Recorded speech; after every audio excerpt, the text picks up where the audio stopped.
जी, ये दैट की जो क्लॉज होती है ये के साथ होती है। ये समटाइम हमारी डिपेंडेंट क्लॉज होती है और समटाइम इंडिपेंडेंट क्लॉज भी होती है। मसलन इस तरह से आप समझ लें कि that you want to know about the English sentence is a good practice, कि आप इंग्लिश सेंटेंस के बारे में जानना चाहते हैं, ये एक अच्छी प्रैक्टिस है। तो इस तरह से हम दैट के साथ क्लॉज शुरू करते हैं। यहाँ पे भी उसी तरह से है। हम that they want to know, कि वो जानना चाहते हैं कि आम लोग इस तरह की सूरत हाल में कैसे बर्ताव करें। कि वो, अब चूंकि यहाँ पे लास्ट पे जो ना हमारा इंफिनिटिव है सी, देखने के लिए, ये देखने के लिए कि आया कि एहसास जुर्म होगा, परेशानी है कुछ हो, वो रद्द अमल को जानने के लिए महज ये कह रहे हैं कि कोई शख्स मर जाए। तो इस तरह से हम उसका वो करते हैं। जैसे क्लॉज में हमने कहा था कि हम लास्ट से शुरू करते हैं उस क्लॉज के, और इन्फिनेटिव का तर्जमा हम करने के लिए वो इस्तेमाल करेंगे। तो सिमिलरली इस तरह से हम उसको ट्रांसलेट करें। जी, एनी क्वेरी रिगार्डिंग दिस? जी भाई, और कुछ सवाल क्लियर हो गया बच्चों? जी सर। ओके। सर भाई full sentence in Urdu repeat कर दे। इसकी फुल सेंटेंस की, कि वो ये जानना चाहते हैं यस सर। कि आम लोग ऐसी सूरत हाल में कैसे बर्ताव करें या कैसे रद्द अमल का इजहार करेंगे। कि वो ये देखने के लिए, कि आया कि साथ से जुर्म होगा या परेशानी या कुछ और, ये जानने के लिए महज ये कह रहे हैं कि कोई शख्स मर जाएगा। Time to say something good, कि कोई शख्स मर जाए। क्लियर हो गया? जी sir. Okay. Any other question जी? सर दोबारा। जी बेटा, क्या पूछा?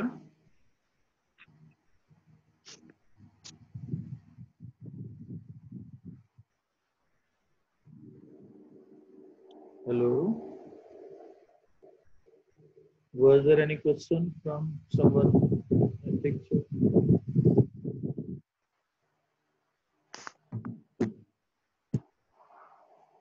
जी, लेट्स स्टार्ट जी, शुरू करते हैं। आवाज मेरी आ रही सभी को?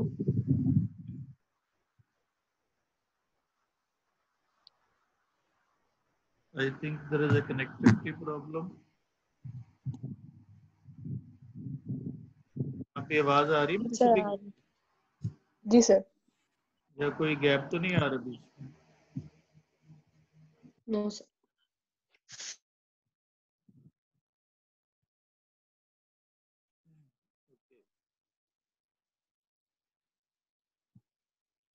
ओके भाई, लेट्स सी, स्टार्ट करते हैं। लास्ट कल हम पढ़ रहे थे, यहाँ पे हम देखेगा, I recorded the lecture to help students, then sit idle या टू सिट आइडल होगा? टू से टाइटल। हाँ ठीक है, टू हेल्प है तो देन के बाद भी सेम स्ट्रक्चर इस्तेमाल होगा, टू सिट आइडल होगा। She would sooner join the fusion college than waste या वेस्टिंग या to waste her time. Than wasting. नहीं, देन वेस्ट हर टाइम। यहाँ पे वुड सूनर के बाद कौन सा एक्सप्रेशन इस्तेमाल किया? ज्वाइन का। और देन के बाद भी सेम स्ट्रक्चर आगे फ्लो करेगा, तो इसका मतलब है वहां पे वेस्ट का इस्तेमाल होगा। My class fellow was interested in helping others and finance them. क्या होगा? फाइनेंसिंग देम होगा, क्योंकि अब ये दोनों कोऑर्डिनेट किसको कर रहे हैं? इंटरेस्टेड इन के साथ ये दोनों कोऑर्डिनेट कर रहे हैं। तो जब इन लग गया तो इसके बाद हम कौन सी फॉर्म इस्तेमाल करेंगे? वो फोर्थ फॉर्म लगाएंगे, और एंड के बाद भी फोर्थ फॉर्म। ये तो था कल तक का। लेट्स सी, स्टार्ट करते हैं। We have to conclude today the chapter, और टुमारो इंशाल्लाह देयर विल बी टेस्ट। तो इसका reaching out page number last page पे है, according to new books. Reaching out, हाथ बढ़ाते हुए। रीच का वैसे मतलब अकेले का पहुंचना होता है, लेकिन रीच आउट जब लगा देंगे तो इसका मतलब एक्सटेंड करना होता है। हाथ बढ़ाते हुए शी प्रेस्ड इट डाउन, उसने इसे दबा दिया। हाथ बढ़ाते हुए उसने इसे दबा दिया। अब यहाँ पे रीचिंग आउट किसके मीनिंग में इजाफा कर रहा है? शी के मीनिंग में। तो ये मॉडिफायर को आपने याद रखना है कि रीचिंग आउट हाथ बढ़ाना जाहिर है किसी ह्यूमन बीइंग का ही काम हो सकता है। तो हाथ बढ़ाते हुए उसने से दबा दिया, for us she thought angle, तो उसने गुस्से के साथ सोचा हमारी बला से, या हमारी तरफ से जो मरता है मर। जैसे हम कहते हैं ना आखिर में बंदा वो हम क्या कहते हैं, बंदा आक के कहे कि जान दे जेड़ा मरता मरे। तो कहती है उसने गुस्से से सोचा हमारी बला से जो मर्जी हो जाए या जो मर्जी मर जाए। शी शडर्ड, वो कांप उठी, लरस उठी। शडर्ड का मतलब क्या होता है? कांपना होता है। वो कांप उठी। वॉज इट हैपनिंग, क्या ये हो रहा है? वैसे तो ये वॉज इट हैपनिंग अगर हम इसको एग्जैक्टली तर्जमा करें तो इसका मतलब क्या ये हो रहा था, लेकिन चूंकि यहाँ पे बैकग्राउंड में यहाँ पे जो अगर मीनिंग डेवलप करें तो उसका ऐसे ही बनता है कि क्या ये हो रहा है। A chill of horror swept across her. Chill का मतलब होता है लहर, वेव। हॉरर का मतलब होता है खौफ। अक्रॉस हर, उस पे तारी हो। तो खौफ की एक लहर उस पे तारी हो, खौफ की एक लहर उस पर तारी हो गई। जैसे हम सनसनी छा जाती है हमारे, वो झंझनाहट होती है हमें, तो उस ऐसी सिचुएशन को हम a chill of horror कहते हैं।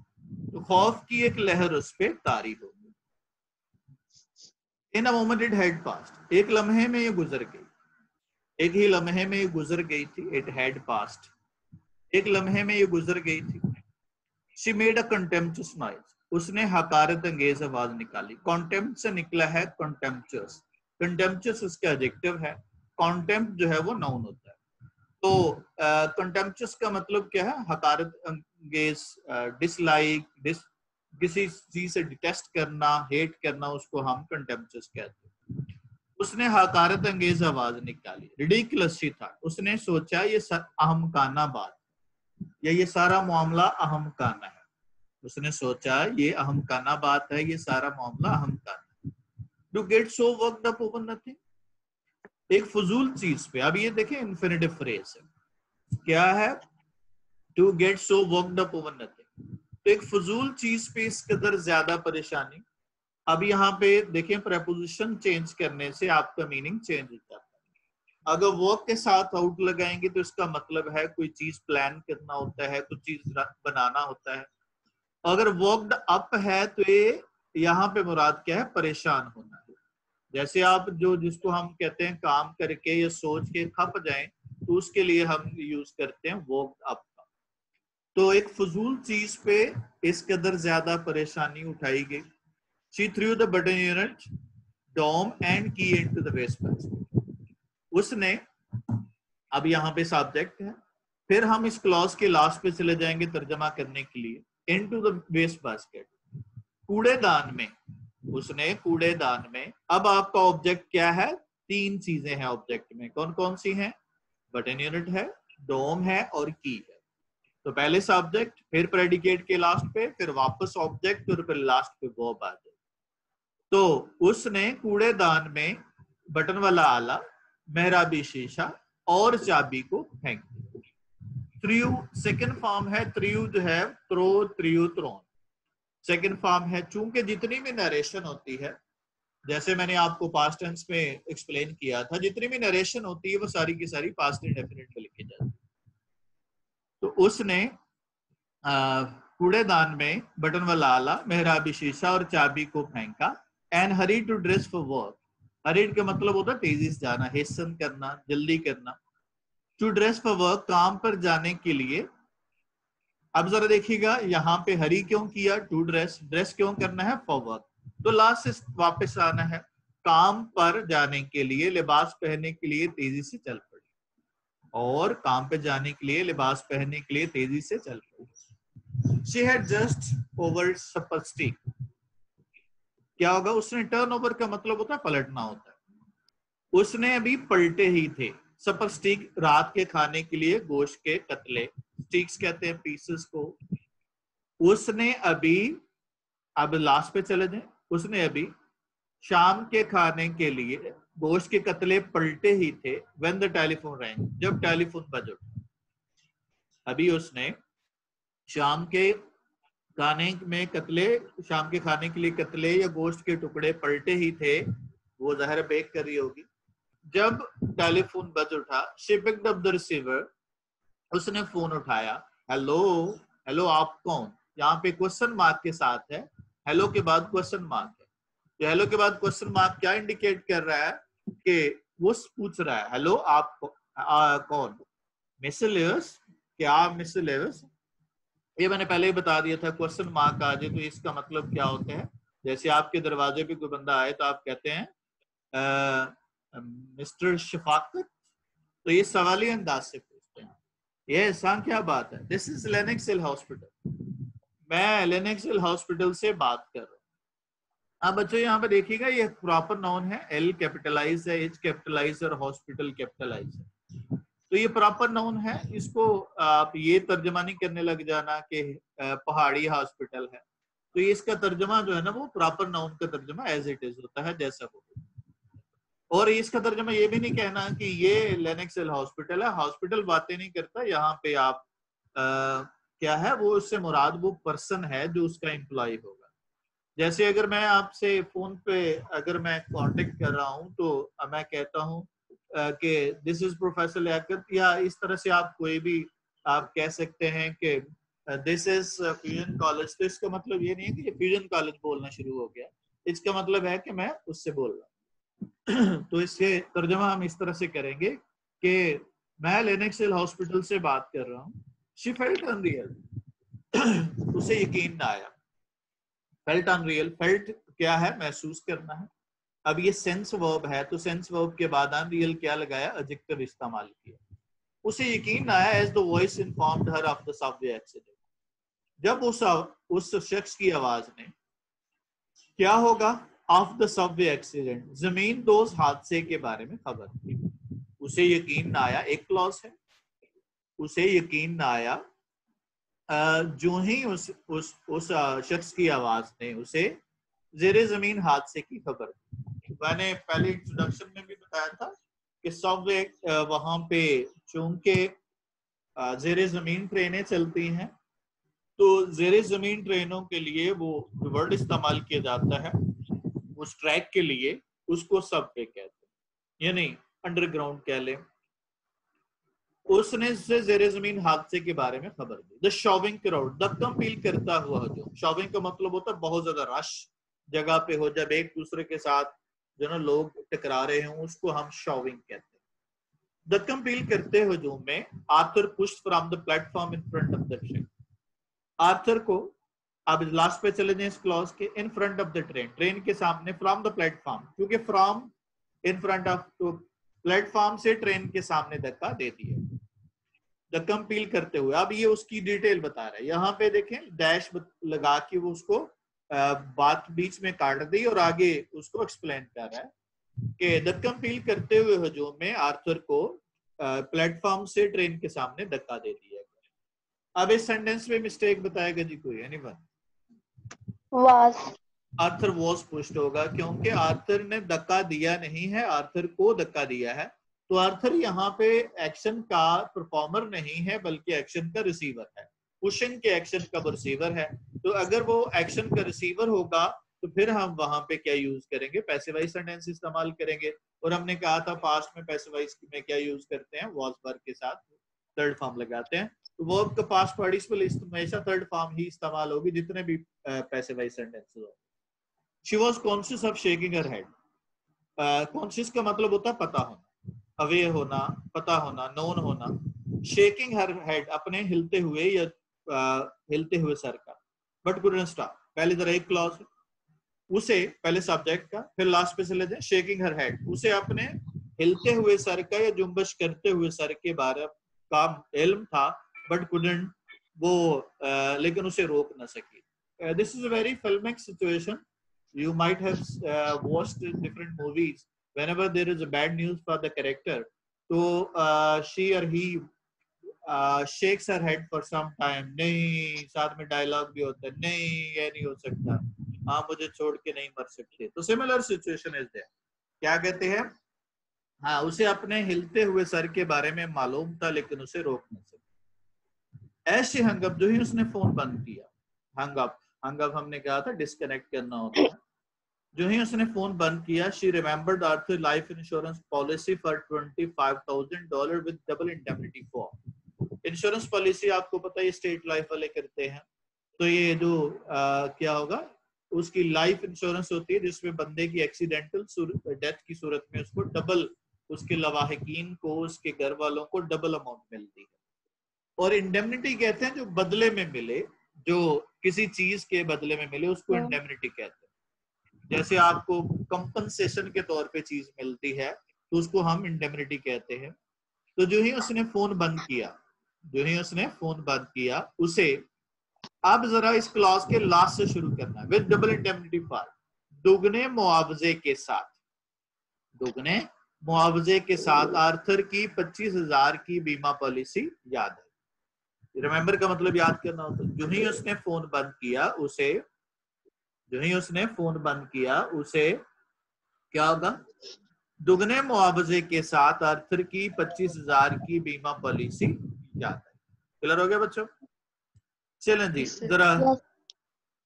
जरा देखिएगा क्वेश्चन हम इस पे करेंगे।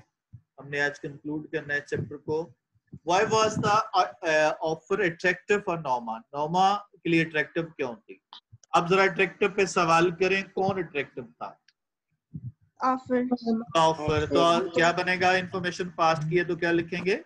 The offer was attractive. जी, उसके बाद है क्योंकि क्या थी, एम्बिशियस और ग्रीडी किसके बारे में कह रहे हैं? She was ambitious and greedy. जी, वो want to improve her life, क्या बनेगा? She wanted to improve. और उसे प्लान था, उसका great plan. She had great plan.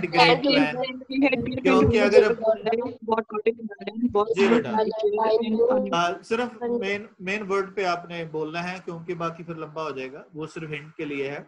इसमें अब ग्रेट प्लान, अगर अकेला प्लान होता तो हम ये भी कह सकते थे शी प्लान टू विजिट होगा, और अब ग्रेट प्लान है तो इसका मतलब एज ए नाउन इस्तेमाल कर रहे हैं। प्लान को एज ए नाउन भी इस्तेमाल करते हैं, एज ए वर्ब भी इस्तेमाल करते हैं, तो फिर हम क्या होगा, she had great plan. Continue, Steven ने क्यों उसे कंटिन्यू परसूट करता रहा, क्यों उसे बार बार कहता रहा? अब पहला वर्ब है कंटिन्यू परसूट है, तो कंटिन्यू कौन कर रहा है? स्टीवन कर रहा है। बात कब की हो रही है, पास्ट की है, तो कौन सी फॉर्म लगाएंगे? Second form. वाज वर्ब लगेगा नहीं लगेगा? नहीं लगेगा। तो क्या बनेगा? Stewart continued pursuit. जी, अब जरा देखते हैं जी, ग्रीडी नेचर किसकी थी? Because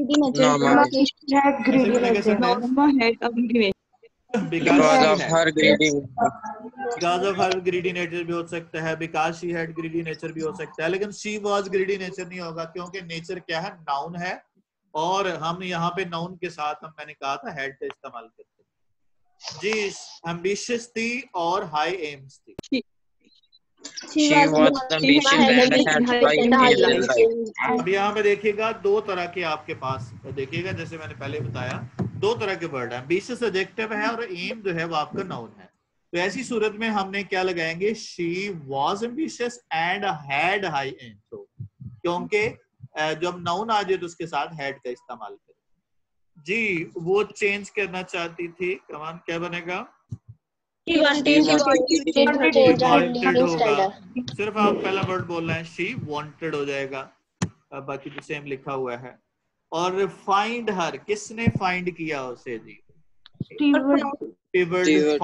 क्या होगा? Found her easy prey. Message क्या रिसीव किया जी? दबाने पे, बटन दबाने पे। जी, रिसीव कौन कर रहा है? पहली दफा आपने बच्चों याद रखना है, पहली दफा नाउन इस्तेमाल करेंगे, तो पहली दफा पहला sentence, Norma received a call from larynx hill hospital. Inform, दो तरीके हैं, अगर आपने इन्फॉर्म करने वाला शख्स हो तो समवन इन्फॉर्म्ड हो जाएगा, और अगर आप उसको इन्फॉर्म किया गया पैसे वाइज में बनाना चाहते हैं तो फिर शी वाज इन्फॉर्म हो जाएगा। उसके बाद है push in front of the train. Arthur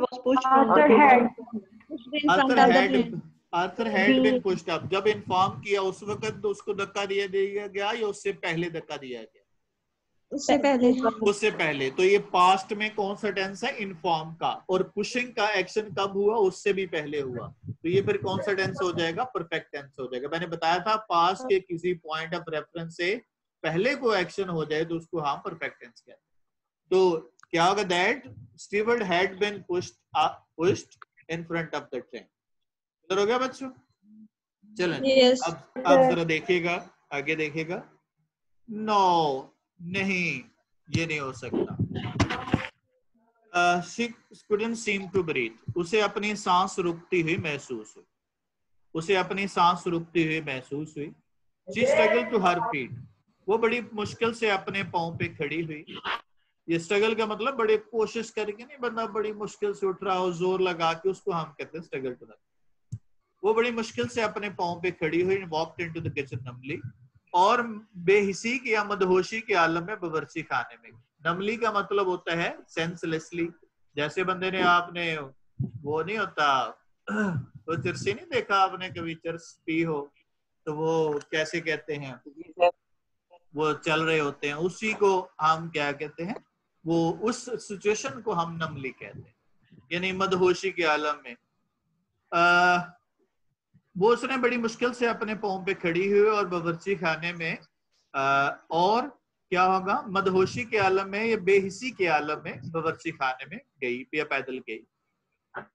something cold pressed at her skull as she removed the button from the waste basket. अब एज वाली क्लॉज का तर्जुमा पहले कर दें। जो ही उसने, फिर इस क्लास के लास्ट पे चले जाए, फ्रॉम द वेस्ट बास्केट, कूड़ेदान से बटन वाला आला निकाला। समथिंग कोल्ड प्रेस्ड एट हर, कोई ठंडी चीज उसकी खोपड़ी पर लगी या उसके दिमाग में कुछ ख्याल आया। यहाँ पे ठंडी चीज लगने से मुराद उसे कुछ ख्याल आया। जो ही उसने कूड़ेदान से बटन वाला आला निकाला तो कोई ठंडी चीज उसके खोपड़ी से लगी, यानी उसे कुछ याद। There were no nails or screw visible. ना पेच और ना कील नुमाया थे, ना पेच और ना ही कील नुमाया थे। She couldn't see how it was put together. वो ये ना देख सकी ये आपस में कैसे जोड़ा गया। वो ये ना देख सकी कि वो आपस में कैसे जोड़ा गया। Abruptly, अचानक से, abruptly शुरू में आ गया verb, तो शुरू में तर्जुमा करेंगे। Abruptly she began to smash it on the sink edge. Smash का मतलब होता है जोर से मारना। जैसे वॉलीबॉल खेलते हो आप देखते हैं, जो जोर से मारना उसको हम स्मैश कहते हैं, यानी टकराना, किसी चीज का हिट करना होता है। पाउंडिंग का मतलब भी जोर जोर से मारना है, हार्डर एंड हार्डर, जोर जोर से मारते हुए। अब पाउंडिंग इट हार्डर, पहले सब्जेक्ट। अचानक उसने, pounding it harder and harder, इस क्लास के लास्ट पे चले थे। अचानक वो क्या होगा? उसे जोर जोर से टकराते हुए। अब पाउंडिंग जो है ना प्रेजेंट पार्टिसिपल है, इसका तर्जुमा कैसे करते हैं? करते हुए।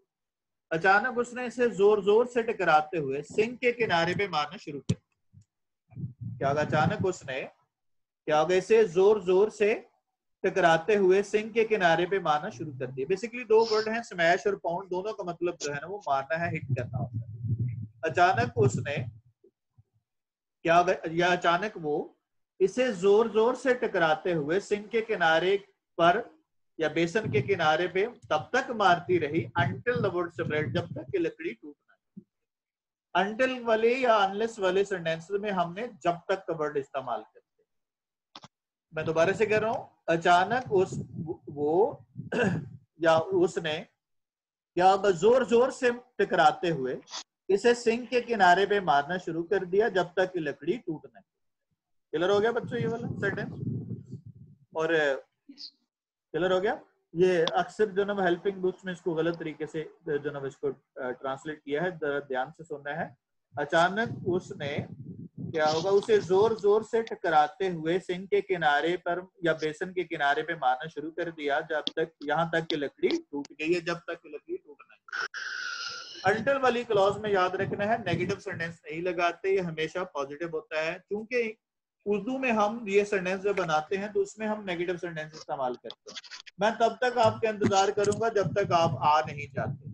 तो हम आ नहीं जाते नेगेटिव सेंटेंस क्योंकि उर्दू में हम यूज कर रहे होते हैं, तो हमारे ज़हन में होता है कि इसमें भी शायद नेगेटिव आ जाए।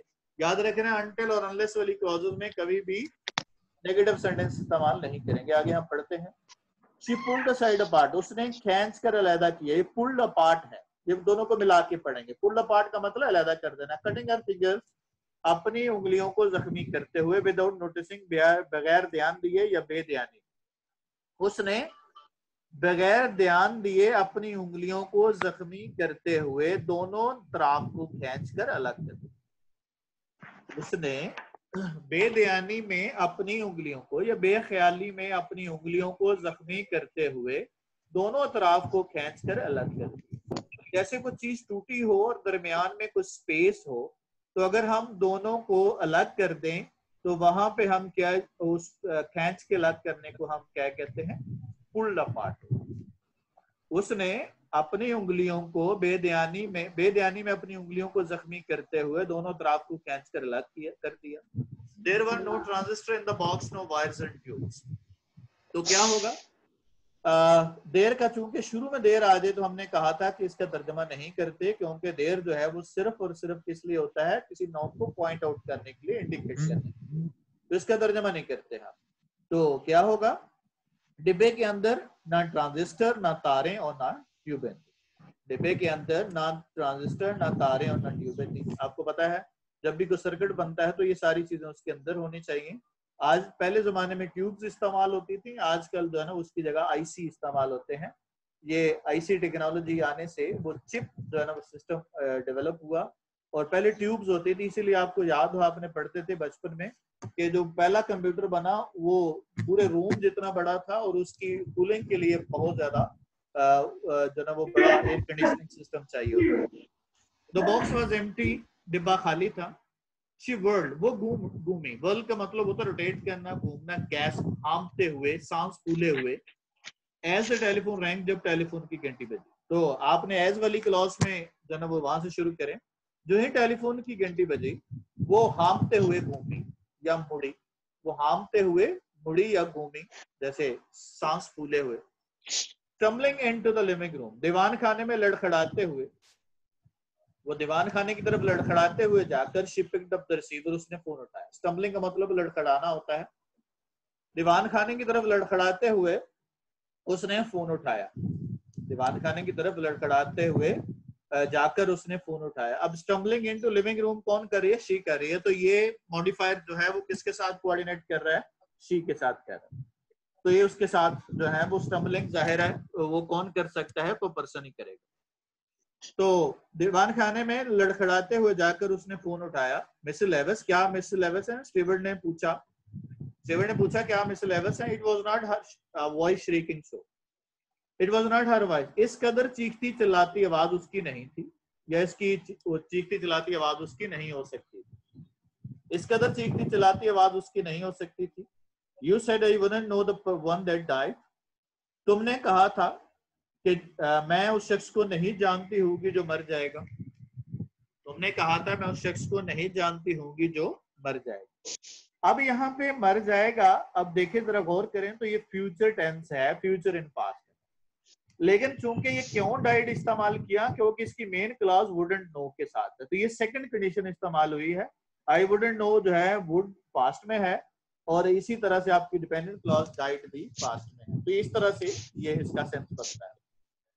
इस कदर चीखती चिल्लाती आवाज उसकी नहीं हो सकती थी। तुमने तो कहा था कि जो मैं उस शख्स को नहीं जानती हूँ कि जो शख्स मर जाएगा। तो वो आगे से बड़ा खूबसूरत जवाब देता है, जिस पूरी स्टोरी का क्रक्स है, जिस्ट है। My dear lady, steward said, steward ने कहा, मोहतरमा, डू यू रियली थिंक, क्या आप वाकई सोचती हो या समझती हो, यू न्यू योर हस्बैंड, कि आप अपने खामद को जानती थी। हमने इसके इंट्रोडक्शन में भी कहा था कि ये आज के लोगों पे क्रिटिसिज्म है कि आज के लोग एक ही छत के नीचे इतने क्लोज रिलेशनशिप में, बहन भाई, माँ बाप, बच्चे, औलाद, उस रिलेशनशिप में होने के बावजूद एक दूसरे से बहुत दूर हैं, और उनकी मेंटेलिटी नहीं मिलती या उनके टेस्ट नहीं मिलते, हर कोई अपनी अपनी दुनिया में मस्त है। तो ये आज के इस दौर पे क्रिटिसिज्म है टेक्नोलॉजी के इस दौर में। लेट्स सी जी, इन्फिनिटिव जरा कहाँ पे हम यूज करते हैं। ये मैं लिस्ट आपके पास जो ना वो देख रहे हैं। अपीयर के बाद इस्तेमाल करना है, हैपन के बाद इस्तेमाल करना है, प्रूव के बाद लगाना है, सीम के बाद इस्तेमाल करना है, उसके बाद है टेंड के बाद इस्तेमाल करना है, टर्न्ड आउट के बाद इस्तेमाल करना है। तो ये वो वर्ब्स हैं, मैं जैसे कल मैंने आपको बता रहा था कि सीम के बाद इन्फिनिटिव यूज करना है, तो ये वो वाले वर्ब हैं जहां पे हमने इन्फिनिटिव इस्तेमाल करते हैं। इसके बाद कंडीशन ऑफ नॉर्मा क्या थी जब उसने जो ना वो खबर सुनी जी, रिमेन रही नॉर्मल या नहीं रही? Didn't. Norma didn't. Didn't remain normal on hearing the news. Ji, she cannot seem to breathe होगा, couldn't seem to breathe होगा, couldn't seem to breathe होगा क्योंकि वो कर ना सकी। अब did not seem to breathe हो नहीं हो सकता क्योंकि did not का मतलब उसने किया ही नहीं, और could not का मतलब वो कर कोशिश की लेकिन नहीं हो सकी।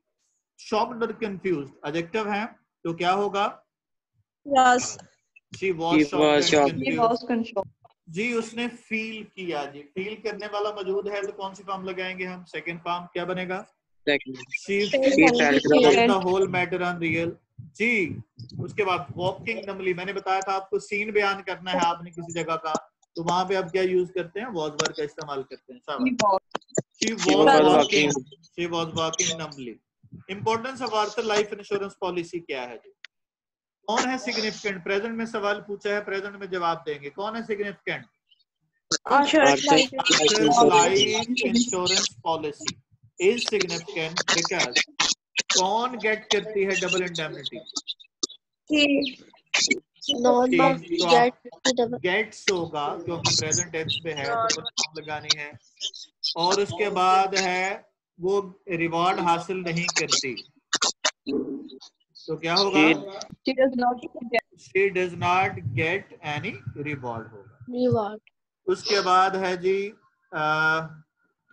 अगला जरा देखिएगा जी, अगला सवाल है कि क्या वो अपने हस्बैंड के साथ ट्रू रही?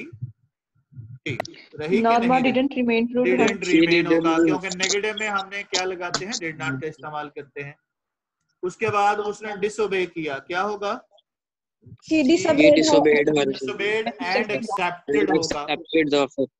ये बात याद रखनी है बच्चों, ये ध्यान से देखना है। जब हम एंड के साथ ज्वाइन कर रहे हैं तो अक्सर बच्चे पहले वाली तो सेकंड फॉर्म लगा लेते हैं, अगले वाली सेकंड फॉर्म नहीं लगाते। तो एंड के साथ दोनों फॉर्म क्या होनी चाहिए? सेम होनी चाहिए। उसके बाद है वो रेडी थी सैक्रिफाइस करने के लिए। रेडी एडजेक्टिव है तो क्या होगा? She was ready.